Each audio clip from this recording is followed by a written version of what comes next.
नमस्कार दोस्तों, मैं शुभम अग्रवाल आपका स्वागत करता हूं डीएनएस क्लासेज में।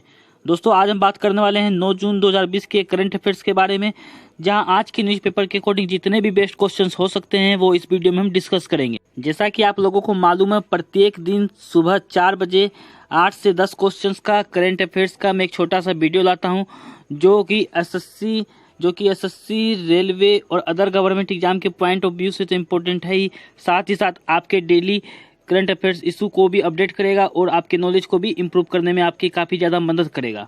दोस्तों, डीएनएस क्लासेज के नाम से हमारा टेलीग्राम चैनल भी है, जहां पर आपको सारे लेक्चर्स के पीडीएफ जो है आसानी से मिल जाया करेंगे।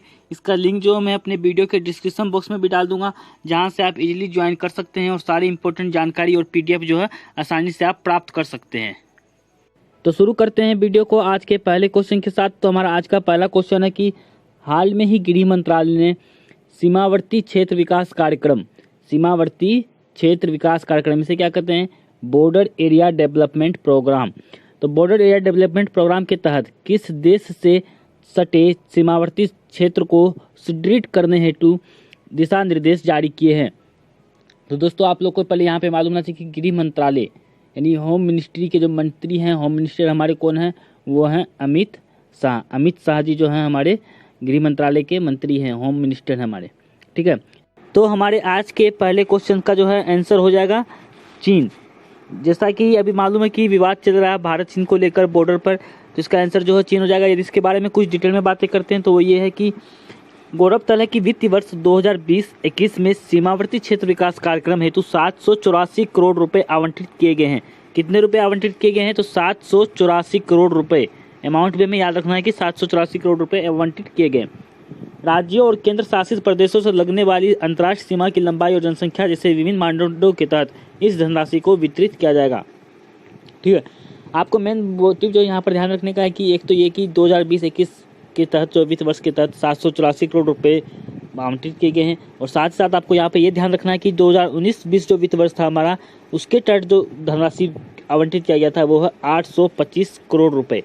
और मेन भी बात ये है कि ये जो कदम उठाए गए हैं हमारी होम मिनिस्ट्री के थ्रू, ये बहुत ही बेहद अच्छे कदम हैं, क्योंकि जिस तरह के हाल में घटनाक्रम चल रहे हैं सीमावर्ती क्षेत्रों पर भारत और चीन के बीच, वो काफ़ी ज़्यादा ही खतरनाक है। तो इसके लिए एक राजनीतिक कदम लेना काफ़ी ज़्यादा ज़रूरत है हमारे लिए। अब हम बात कर लेते हैं हमारे आज के दूसरे क्वेश्चन के बारे में। तो हमारा आज का जो दूसरा क्वेश्चन है वो ये है कि हाल में ही संयुक्त राष्ट्र ने किस युद्धग्रस्त देशों में दी जाने वाली सहायता राशि में कटौती करने का निर्णय लिया है? तो दोस्तों, इसका आंसर जो है वो ये है कि यमन जो है इसका सही आंसर। यदि इसके बारे में कुछ डिटेल में बातें करें तो ये है कि युद्धग्रस्त यमन में कार्यरत सहायता संगठनों ने ऐसे समय में यमन की सहायता राशि में कटौती करने के निर्णय पर हैरानी व्यक्त करते हुए इसे तत्काल जारी करने की अपील की है।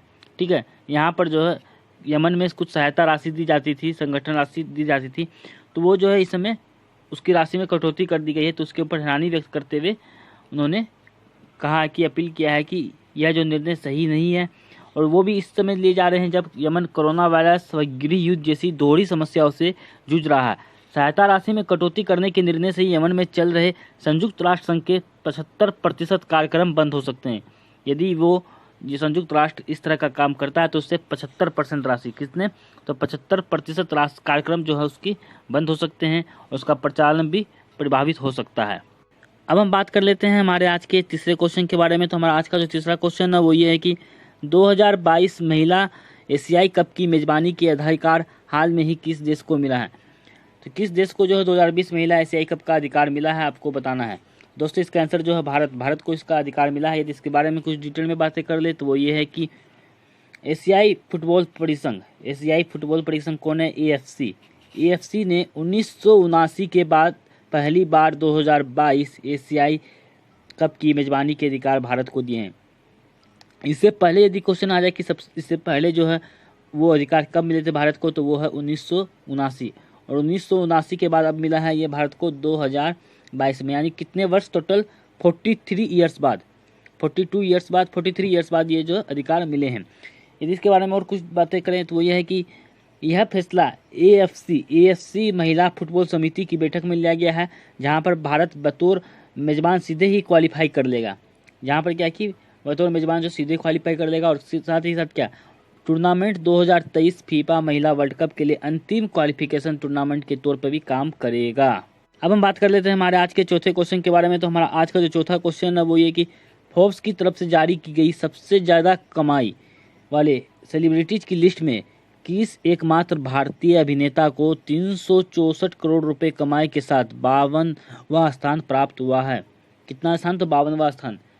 भारत से पहले ऐसे सेलिब्रिटी हैं जो 364 करोड़ रुपए, यदि हम इसके बारे में क्लियर बातें करें तो वो ये है कि 364 करोड़ रुपए कमाई के साथ कौन से भारत के पहले सेलिब्रिटी 52वें स्थान पर हैं फोर्ब्स की रिपोर्ट के अनुसार। तो वो कौन है दोस्तों? इसका आंसर जो हमारा है वो है अक्षय कुमार।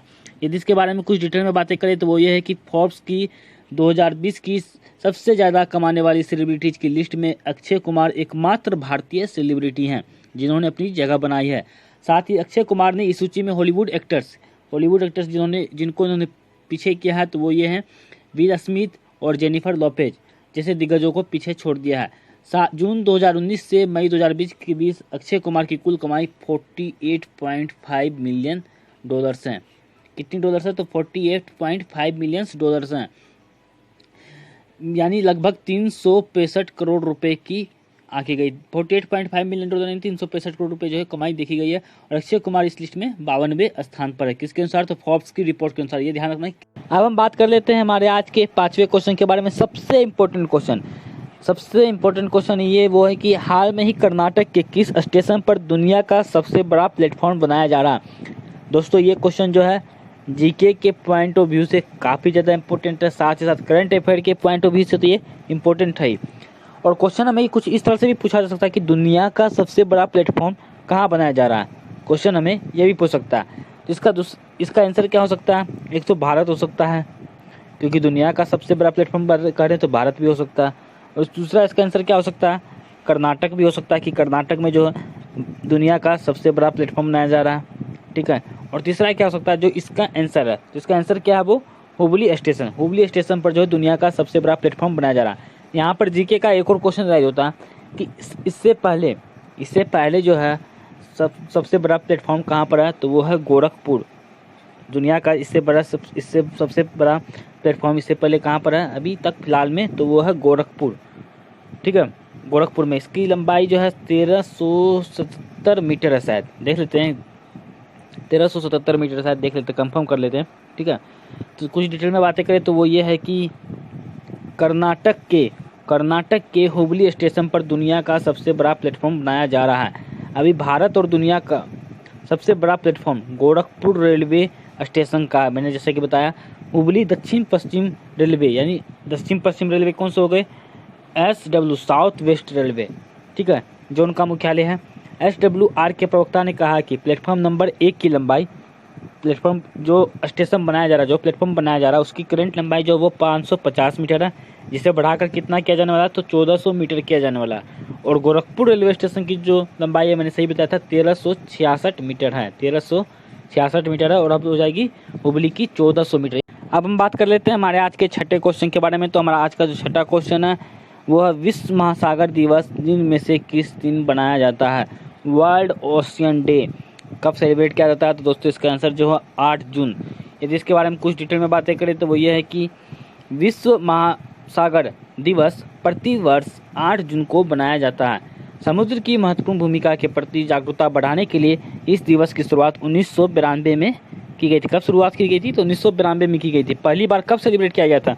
यहाँ पर एक क्वेश्चन और सकता है कि वर्ल्ड ओशियन डे पहली बार कब सेलिब्रेट किया गया था? तो वो है 1992 में। ठीक है, और क्या है साथ में? विश्व महासागर दिवस बनाने का प्रमुख कारण विश्व में महासागरों के महत्व और उनकी वजह से आने वाली चुनौतियों के बारे में विश्व में जागरूकता पैदा करना। इसके अलावा महासागर से जुड़ी पहलुओं जैसे खाद्य सुरक्षा, जैव विविधता, पारिस्थितिक संतुलन, सामुद्रिक संसाधनों के अंधाधुंध उपयोग, जलवायु परिवर्तन आदि पर प्रकाश डालना है।